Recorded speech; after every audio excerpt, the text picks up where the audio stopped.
Hey, you awesome folks! Thanks for taking this journey of discovery with your guide, Keith Haney.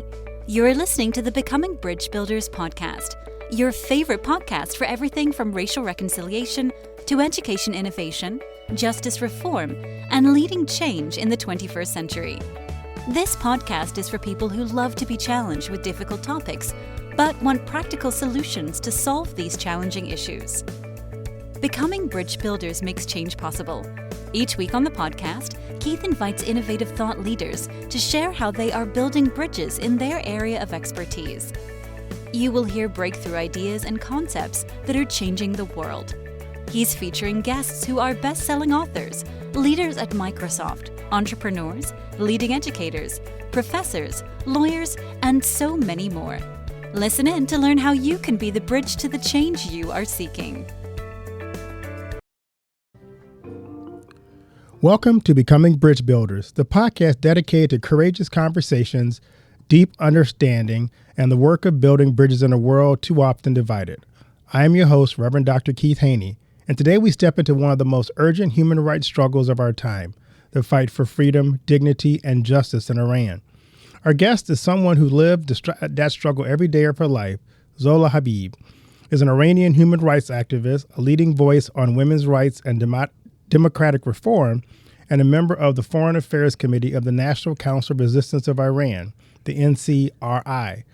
For more than 20 years, she has spoken for the silence, from international forums to human rights conferences to major global media outlets. Her journey began with an unimaginable loss, the killing of her father, a respected writer and dissident, during the 1988 massacre. That tragedy forged in her a lifelong mission to advocate for political prisoners, dissidents, and freedom seekers across Iran. Zola joins us as Iran faces one of the most consequential periods in its modern history. In the past 3 months alone, the country has endured unprecedented protests, mass casualties, a deepening militarized crackdown, spiraling executions, escalating tensions with global powers. Reports highlight the protests that began in late 2025 exploded across major cities, with security forces responding with live ammunition, mass arrests, and curfews. Fatalities have varied dramatically, with internal government sources citing several thousand, while others monitoring organizations report death tolls in the tens of thousands during peak repression. Recent findings show that at least 30,000 people were killed in the first 48 hours of January crackdown alone.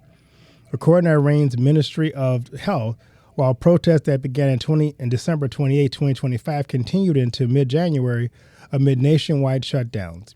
As the government doubles down on domestically crisis intersection, the wider conflict, including recent IDF strikes from the IRGC, facilities in Iran further complicate Iran's international stability and global posture.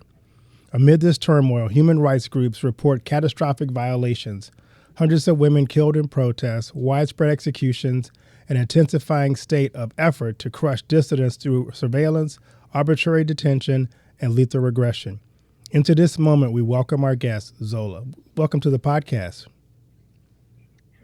Thank you very much for having me, Reverend Keith, and it's a pleasure to be with you. And I'd like to take the time to greet everyone who's tuning into the podcast today. Thank you for this time. Well, thank you. You've been on before, and I wanted to bring you up because we had talked about I think when we came on the first time, things were kind of up in the air, and we saw the resistance, but now we've actually seen some more conflict, and even the supreme leader is now no longer with us in this world. So I'm curious, could you kind of walk us through what this transition is looking like in Iran right now? Well, right now, as we are speaking, it's day 11 of the war. The reality is that if we look back from January till now, the situation has been evolving. The people of Iran, since December 28th, they took to the streets. It started with the strike from the bazaar, but it grew to the entirety of the society, and throughout all 31 provinces, the uprisings, which were met with lethal force, and unfortunately thousands upon thousands were killed by the regime, and over 50,000 people were arrested, that many of them and detained, which many of them right now, their lives are still in jeopardy, and we don't know much about their whereabouts. And right now they are facing very critical circumstances, especially like prisoners during this war. So that is how things were developing with a 19-day internet blackout and communication blackout. The Iranian regime was able to, suppress protesters with the mass killings, which I think the world started seeing the images of the body bags and everything across Iran and different cities. But what was interesting is that despite that brutal crackdown, the people of Iran they used every opportunity to try to give this message that this isn't the end of it. We're going to continue, and we're going to continue to fight against this regime, because one of the things I think that more than ever the Iranian community, the Iranian population realized is that, we can't allow this to continue, this cycle that, people come to the streets with whatever the spark is and create an uprising, and then it's met with deadly force, and then the regime is able to suppress and be able to take control again. So one of the things that we've been seeing is that actually just a few weeks ago marked the 40-day mark of the uprisings. And in Persian culture, or in our culture, we have this thing that people usually hold ceremonies for those they have lost or those who have passed away on the 40th day of their passing. And those memorial services turned to scenes of defiance and resistance. We saw, more grieving parents celebrating the lives of their children. We saw people making, a pledge to those who had been killed, and using that ceremony to be able to show their opposition to the regime. And that really spread a lot of fear for the regime. And so they actually started cracking down on those protests too, or those ceremonies. Well, actually, what was interesting is things that started happening after that. There was complete martial law in place since January in Iran, practically in all major cities. But one of the things that we saw was, like, for instance, the regime had all universities be held, their classes were being held online. So all campuses were shut down.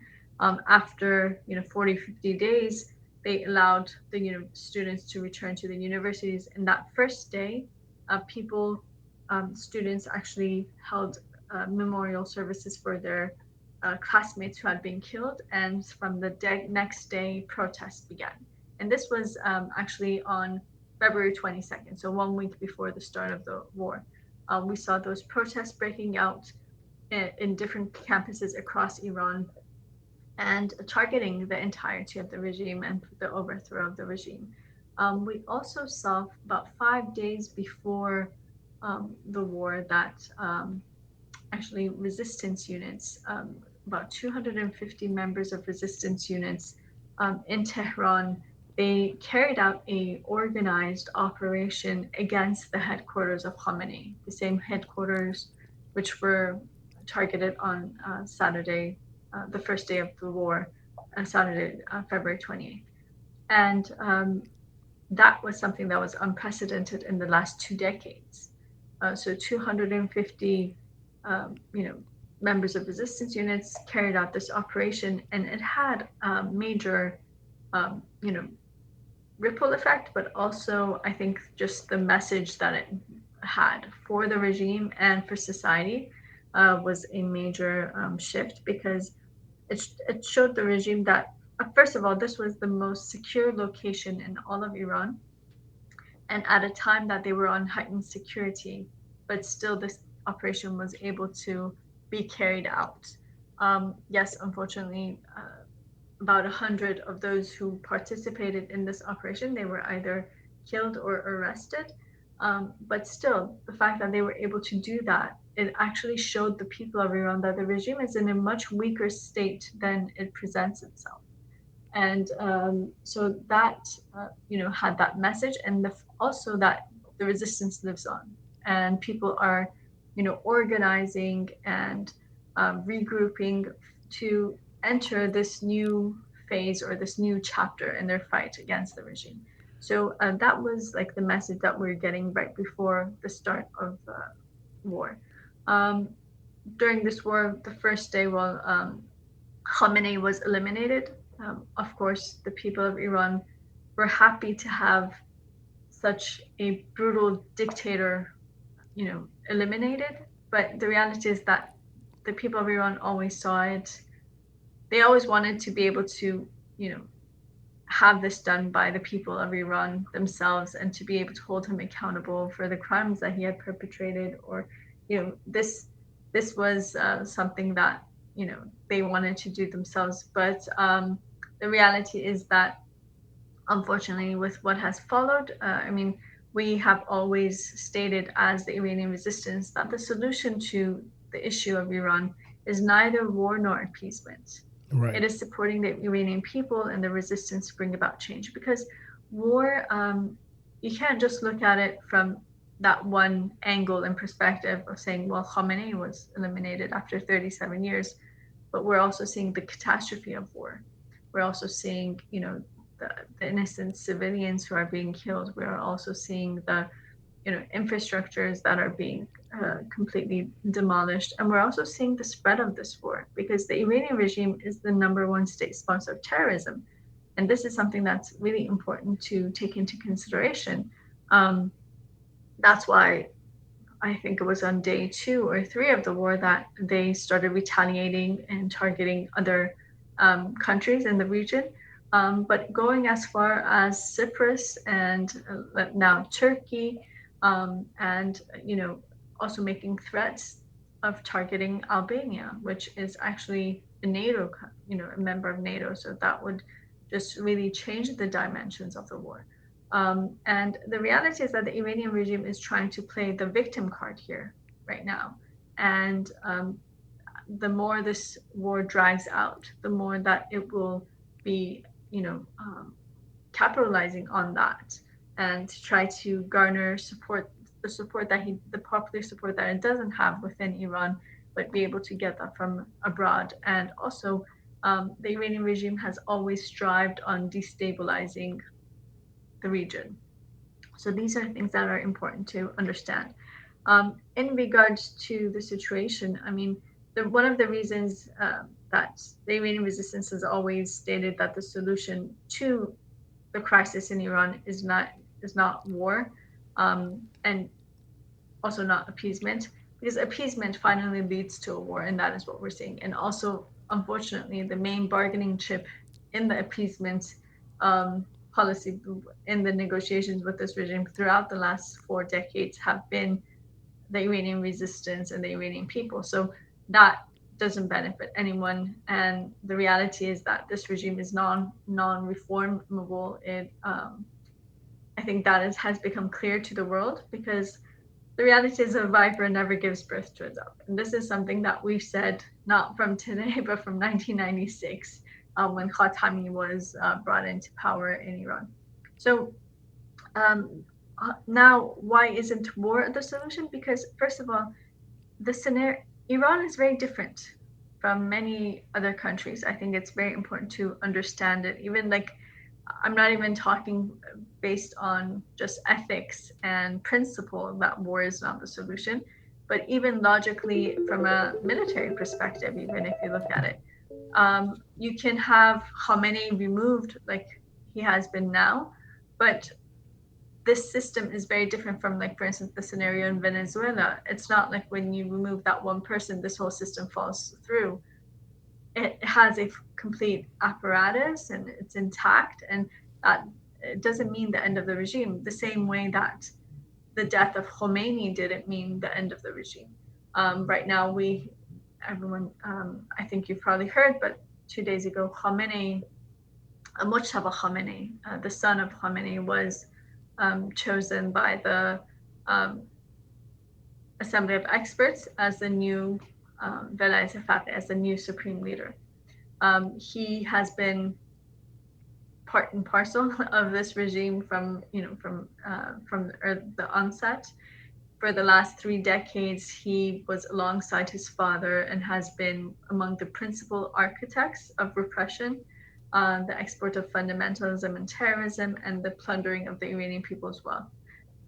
He was actually, in practice, he has long functioned as his father's de facto successor. And so we see the continuation of the regime. On the other hand, like for instance, in a scenario like Iraq, well, Iran is 3 times the size of Iraq with 4 times the population. The terrain in Iran is very different, so it's not easy to be able to have troops on the ground or something like that, and it would drag out. I think the overthrow of Saddam Hussein took about like 3 weeks. This won't even last. This is going to take much longer, and it's to no one's benefit. Even right now, everyone is seeing that the Iranian regime has, because they were being targeted in Tehran, they have actually pulled out of all their major headquarters, and they're just spread throughout, the country, and actually taking, again, I don't want to say refuge, but actually basing their activities in civilian locations and whatnot. So this is not a very viable option or possibility. So that's why the more this war drags out, unfortunately, the more the casualties will be. And considering the nature of the Iranian regime, this is not going to stay within the Iranian borders of Iran. And I think that's really something that's important to understand. But also, it is allowing the regime to completely suppress all forms of dissent inside of the country. The Iranian regime has set up complete martial law in Iran right now, and they have set up different checkpoints throughout every city and every province, and so they have complete control over the situation, and with that they're able to suppress anyone who tries to even come to the streets or tries to do anything. So all of that resistance that we were seeing on the ground, automatically it has been forced to go underground again, because the reality is, on one hand, there are bombs overhead. They say last night was the heaviest bombings on Tehran since the beginning of the war. And people have to take refuge and they have to, try to safeguard their lives. On the other hand, there's the suppression of the regime. So that doesn't even allow the people of Iran to take their destiny into their own hands and to be able to move forward. So that is where we are today. I think that the way forward at this point is to try to see the war ending as soon as possible and allowing the people of Iran to actually take their destiny into their own hands, because the reality is that they are the only legitimate group, I guess you could say, that can decide the future of Iran and to determine their country's political future. And this is something that has been declared by Mrs. Rajavi, the president-elect of the National Council of Resistance of Iran. And she made this statement on the first day of the war. She declared to the international community that only the people of Iran have the legitimacy to determine their country's political future. And she emphasized that we have constantly said that the Iranian people write their destiny with the sacrifices that they're willing to make, and they have made continuously, and there's no need for foreign intervention. And we have consistently said that we do not seek money or the presence of foreign forces on Iranian soil. And now, as on the Iranian front, it is the time for solidarity and unity against the remnants of the religious dictatorship, and also the monarchical fascism that seeks to steal the democratic revolution of the Iranian people after 47 years of sacrifice. So we are at a very important and critical um, juncture right now. And I think that it's very important to understand that we're walking on a very thin line here. The balance of opposing the war, but also opposing the regime. And I Right. think that that's a very sensitive balance to strike, because the Iranian regime is trying to play the victim game and try to garner support this way. But the fact is that, um, you know, being opposed to the war doesn't necessarily mean supporting the regime or wanting it to stay in power. We think that this regime has to be overthrown. The world will not see stability and peace, or be able to eliminate the threats made by the regime until this regime stands, because that's the nature of this regime. So let me But ask you a I question. think, Yeah, yeah. I'm wondering, because here in America, we see people, activists on our side, who are distraught that the Ayatollah is dead and calling for the former regime to be back in power again, or someone like that. How do you answer those who don't really understand what you just described, that is what's happening in Iran or is currently happening in Iran? Um, I think that for those activists who, they're opposed to the war, but they're mourning Khamenei. First of all, I think they just lack the understanding of who Khamenei was and what his resume is, and how the devastation that Khamenei has created. The Khamenei was responsible for the deaths of thousands and thousands of people, both inside of Iran and abroad. I mean, all of the meddling in the region in the last 37 years has been, under his rule and his eye. Um, and the reality is that he, a very brutal dictator was eliminated. So it's something to be happy about. It's not something to be mourning. And the people of Iran are not mourning the loss of Khamenei. That is a fact. And no matter where you stand politically, there's maybe, according to the regime itself, it had support of about 5% of Iran's society, the regime. And the reality is, from them, even not all of them are mourning Khamenei, because some of them, they're just, they have interest in this regime staying in power, like financial interest or whatnot. It's not like they actually support the regime. So, I mean, it's a very, very small fracture of Iran society that stands by this regime. And over the years, the more brutal this regime has gotten, the more it has even lost some of its core, supporters, ideological supporters, who have started to realize that, this regime is not all it tries to present itself as.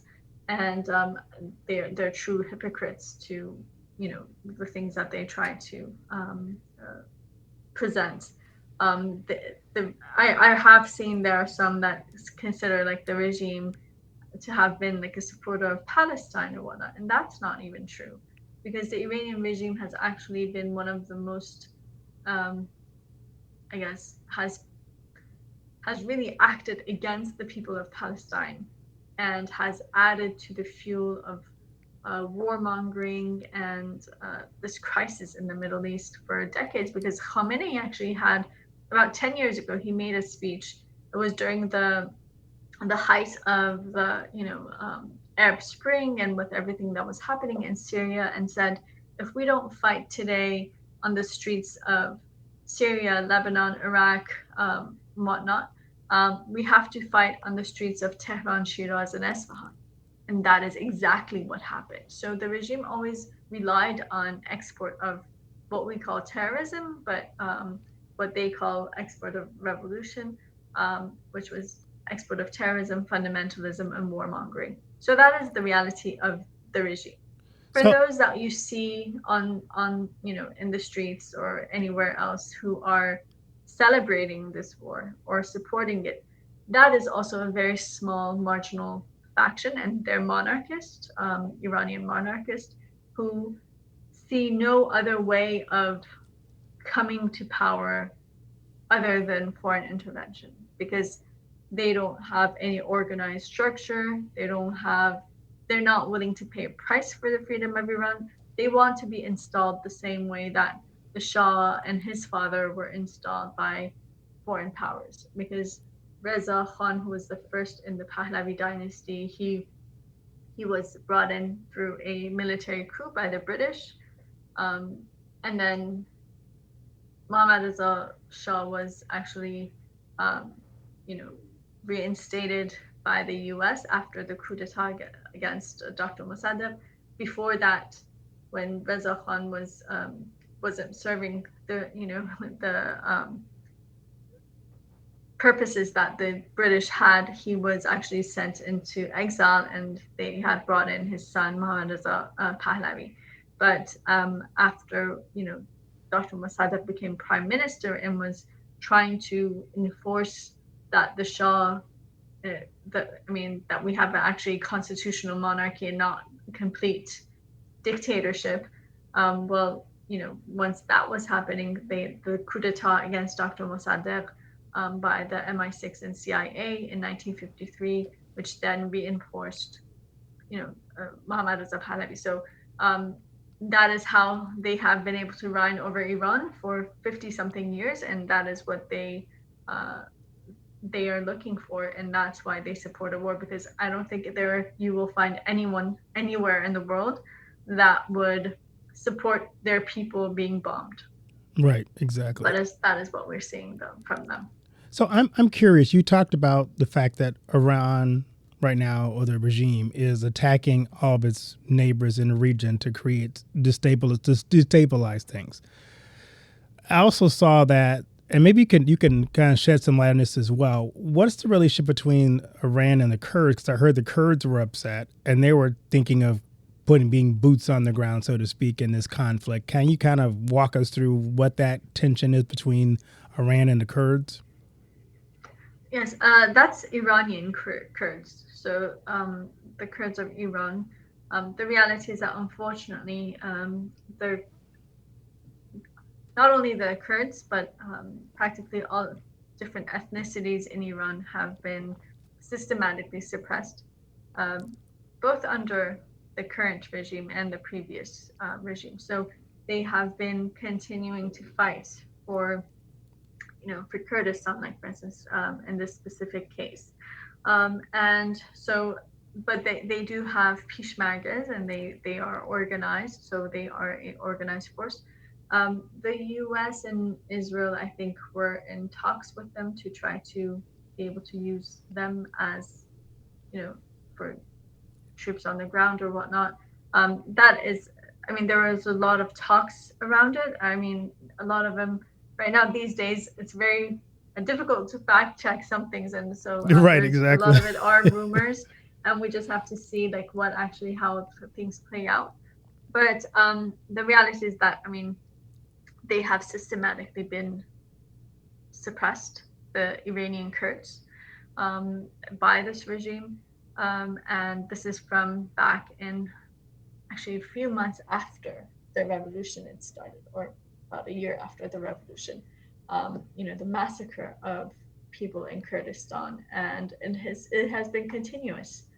The reality is that, even if you look at the executions that were carried out in 2025 in Iran, a large percentage of those who have been executed were either from the Kurdish ethnicity or from the Baluch.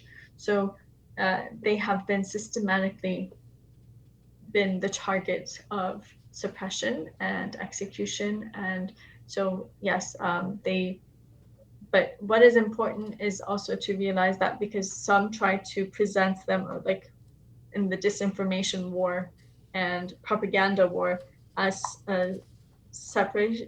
seeking separationist or whatnot, and that's not true. they're not separatist, and they want, a free Iran. They want to see that, but they also want to see, you know, a Iran where their rights will be respected and that there's like they have autonomy. And I think that is something that the NCRI actually stands for. And in fact, it's one of the 10 points in the 10-point plan set forth by Mrs. Rajavi, which is the basis of the interim government, the provisional interim government after the fall of the regime.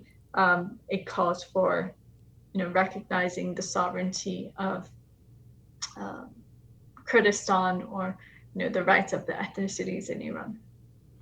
When we met, I think back in January, one of the things we talked about that started this most recent uprising and maybe the weakening of the regime was the economy. I'm sure the war is not helping the economy. How is the economy now with all that's going on around? I know the prices were sky high. The dollar, your dollar was unstable. Where are things at now economically? It is a devastation right now. I mean, there's no other word to describe it. I mean, the situation right now, from every perspective that you look at it, it's really people in Iran have gone into war mode. I mean, the effects that a war on your soil has on the economy is devastating. And just imagine that was already a economy that was, had fallen apart completely and was going through a catastrophe. So the reality is that right now, I mean, the situation of people on the ground is unbearable. I mean, people weren't even able to really, because, in a situation of war, they always say try to, have some kind of a food supply, whatever, to be able to, survive and be able to provide for yourselves, for your families, or whatnot. People don't have money to be able to buy more food than one day practically in Iran, due to the circumstances. I mean, over 60% of Iran's population is living under the line of poverty. Right now, there's like their hands are really tied, and it's really a very, very difficult situation for the people on the ground, especially with, the extreme amount of bombings and everything that is happening. I mean, everyone is being, I mean, they say Iran is a nightmare right now. And, you know, they say last night, the reports were, Iran looks like hell right now with all the, fire and bombs. And I don't know if you heard, but, because the oil refineries were targeted, there's like a rain of oil on the people right now, and especially in Tehran and other regions, which is the World Health Organization has raised alarm on this, because this will turn to acid rain, and it has major implications for the people of Iran. And so, I mean, from every aspect that you look at it, it's unbearable, the situation. Wow. And yeah, that is unfortunately the reality, that the people of Iran are suffering extremely under the current circumstances. We talked about the resistance movement. How is that going in the midst of all the transition? Because I even heard that they haven't seen the new supreme leader. There's reports, or there's thoughts that maybe either he's seriously injured, or he may not be alive either. Any thoughts on the transition to government, how that's supposedly going? Well, it's not really a transition. It's just like Khamenei being replaced by his son. But the reality is that the regime has indicated that he was wounded, because you have to understand, like, for instance, right now, to the extent of my knowledge, both his parents were killed. His wife has been killed. His brother-in-law has been killed. Brother-in-law, not brother. Okay. Brother-in-law has been killed, and one of the grandchildren of Khomeini has been killed. I'm not really sure whose child that was. But so that's like what's coming out. But they say that he has been wounded. Um, the reality is right now the regime is trying to. The regime has been prepared for this kind of war, and so they had in place certain, you know, directories or whatnot on what to do and how to act, and that's why you see, like for instance, they had given a, I guess, a white pass to the IRGC to you could hit whoever you need to or strike whoever you need to, and that's why we saw, you know, the extensive attacks on other countries in the region. Um, and the reality is that we we understand that the Iranian regime, I mean, from back in the 1980s, you know, they always have indicated that if we feel like we're going down, we're going to take everyone down with us. We're not, you know, going to be overthrown that easily. And Khomeini used to say that we will continue war till the last house standing in Tehran because they could care less about the people of Iran. So that is the situation or circumstance we're seeing on the ground within the regime. But I think one of the most important aspects, that things that have happened in the past few days, is first of all on February 28th, hours after the start of the war, Mrs. Rajavi, she gave a statement. And first of all, the National Council of Resistance of Iran actually announced the provisional government for the transfer of sovereignty to the people of Iran based on the 10-point plan of Mrs. Rajavi. And after that, Mrs. Rajavi actually gave a statement in this regard, which the statement is, I think it, to this day, I think it's like very comprehensive because it covers both, has a message and call to action to the people of Iran. It has a message and call to action to the international community. And it also explains like where we stand and what is going on and what needs to be done. So it's a very comprehensive message, even though it's pretty short.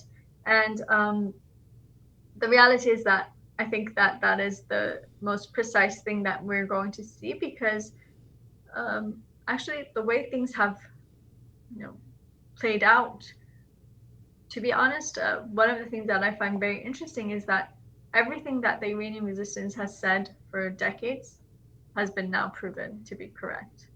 And so they have the best analysis of the situation and what needs to be done and how we need to move forward. And because these are people who have, you know, for decades, this has been their main concentration. You know, the overthrow of the regime, understanding the regime, how it works, and how to be able to weaken it, and how to be able to target it, and how to be able to overthrow it. So I think that is the most precise analysis that we can find out there right now because there's a lot of, I mean, there's a lot being said, but they're not exactly correct. If you would like, I could read. It's very short. I could read it to you, and I think it'll put a lot of things into perspective for the listeners today. Sure, go ahead. The message reads, this is, as I said, about 2-3 hours after the start of the war. So it says, Dear compatriots, our homeland continues to endure greater pain and destruction under the rule of religious fascism. In these difficult circumstances, I call on all of you, especially the courageous youth of our country, to care for civilians and the general public, particularly children and the elderly. Protect them and help one another. Now is the time for solidarity. Our strength lies in the unity and cohesion of our people against the religious dictatorship and the remnants of monarchical fascism that seek to steal the democratic revolution.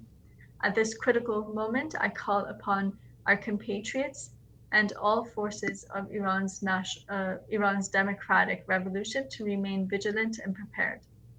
And the war that has erupted today over the clerical regime's nuclear and missile programs that the Iranian resistance exposed 3 decades ago, all parties involved must exercise the utmost care to prevent any harm to the Iranian people and to the country's civilian infrastructure. I call on the public at large, especially supporters of the resistance, the youth and resistance units, the members of the Liberation Army, and the all awakened women and youth to rush to the aid of those affected. I reiterate that the ultimate solution is the overthrow of this regime and the determination of Iran's destiny by the Iranian people and the organized resistance by the brave sons and daughters of the nation in the resistance units and the ranks of the Liberation Army. Our path leads towards the future and the establishment of a democratic republic, not a return to the buried dictatorship of the past. Based on the 10-point plan announced for the transfer of sovereignty to the people of Iran, the National Council of Resistance of Iran announced the provisional government. The precedent for such a provisional government dates back to October 1981. I call on patriotic personnel and the armed forces to stand with the Iranian people. The Islamic Revolutionary Guard Corps and other forces tasked with preserving the regime must lay down their arms and surrender to the people. I declare to the international community that only the people of Iran possess the legitimacy to determine the political future of their country. Iran is not its regime, Iran is its people. No future for Iran can be realized from the outside. It can only be built by the Iranian people themselves. I call on all to support the people of Iran. As the Iranian people demonstrated during the January uprising, they seek a future based on a democratic republic and reject both the Shah and the mullahs. Our homeland has passed through many turbulent periods. It will pass through this moment as well, but within the People's Front, we must choose unity, solidarity, and hope, and prepare to pay whatever price it requires. Long live the people of Iran, victory to Iran's democratic revolution. So that was the message from the first day of the war. And actually, yesterday she gave a statement after the death of after Mojtaba Khamenei was chosen as the new supreme leader. And in that message, she says, tonight the absolute clerical rule has effectively turned itself into a hereditary monarchy by placing Mojtaba Khamenei on the throne. But it cannot save the shipwrecked vessel of religious fascism. Once again, this regime, just like the monarchical dictatorship in 1979, lacks credibility and legitimacy in the eyes of the Iranian people. This is yet another theft of the sovereignty of the Iranian People's Republic, proving once again that a viper does not give birth to a dove. For more than 3 decades, Mojtaba Khamenei, alongside his father, has been among the principal architects of repression, the export of fundamentalism and terrorism, and the plundering of the Iranian people's wealth. In practice, he has long functioned as his father's de facto successor. He bears responsibility for the massacres and suppression of popular uprisings, for controlling the country's resources and economy, and for the systematic looting of national wealth, imposing the harshest oppression and exploitation of the majority of Iranians, especially women and the working and underprivileged classes, including nurses, teachers, workers, farmers, and retirees. Yet the outraged Iranian people who have risen up in successive uprisings to overthrow this regime will not retreat in the face of the clerical mafia ruling Iran. The destiny of Iran will be written by its people. The resistance, the organized uprising, and the Liberation Army will have the decisive role. The Iranian people have rejected every form of dictatorship and demand a democratic republic based on free and universal elections. The 6-month provisional government is not intended to seize power, but to transfer sovereignty to the people of Iran in pursuit of this very objective. Sorry about that. No problem. So as we wrap this up, I know you have a hard out soon. What do you see as next for us, for Iran as a country?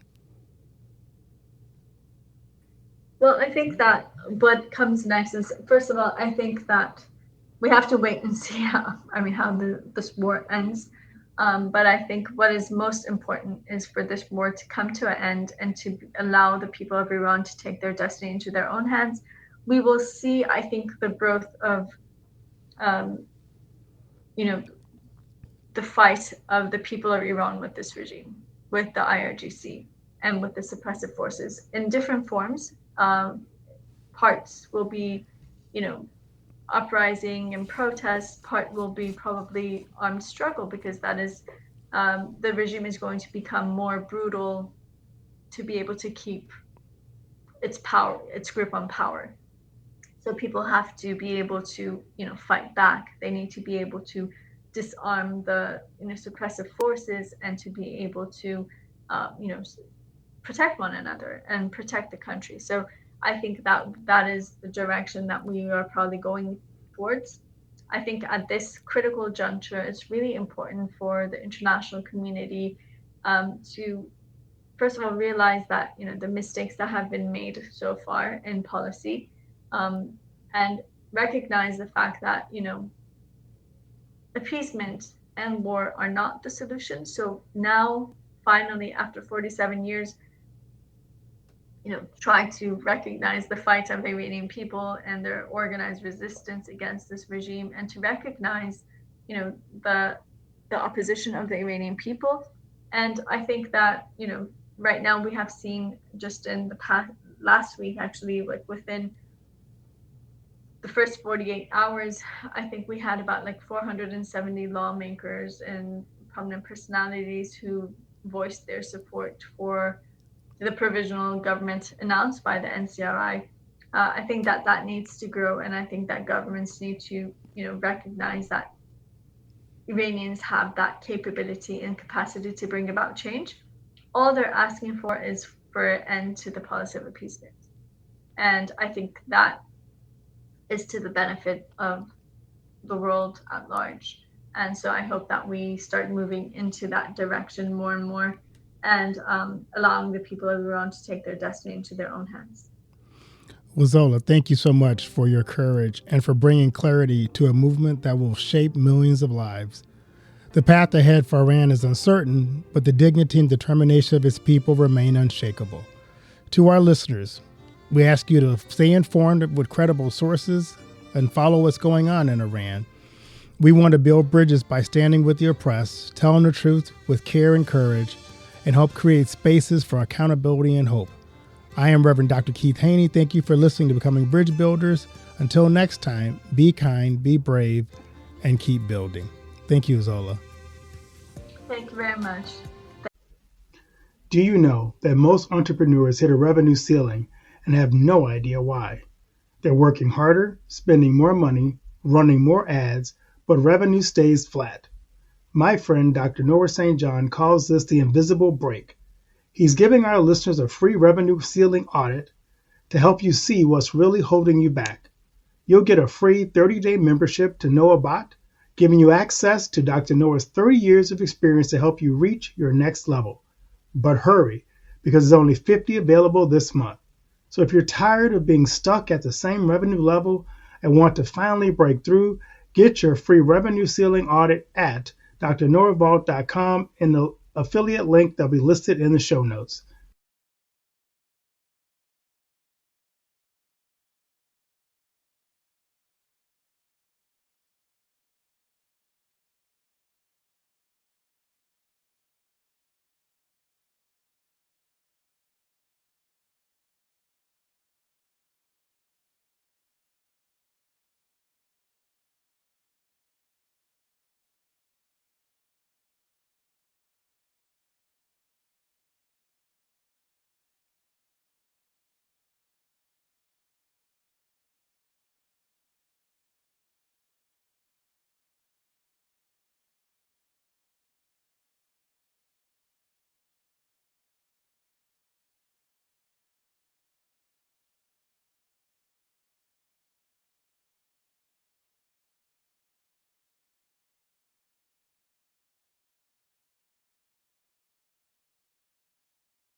Thanks for listening to Becoming Bridge Builder. If you enjoyed this episode and want to help support the podcast, please subscribe and share it with others. Post about it on social media or leave a rating and review. To catch all the latest from me, you can follow me on Instagram at @bkeithhaney and on Getter and Twitter @RevHeadpin. Thanks again and tune in next time.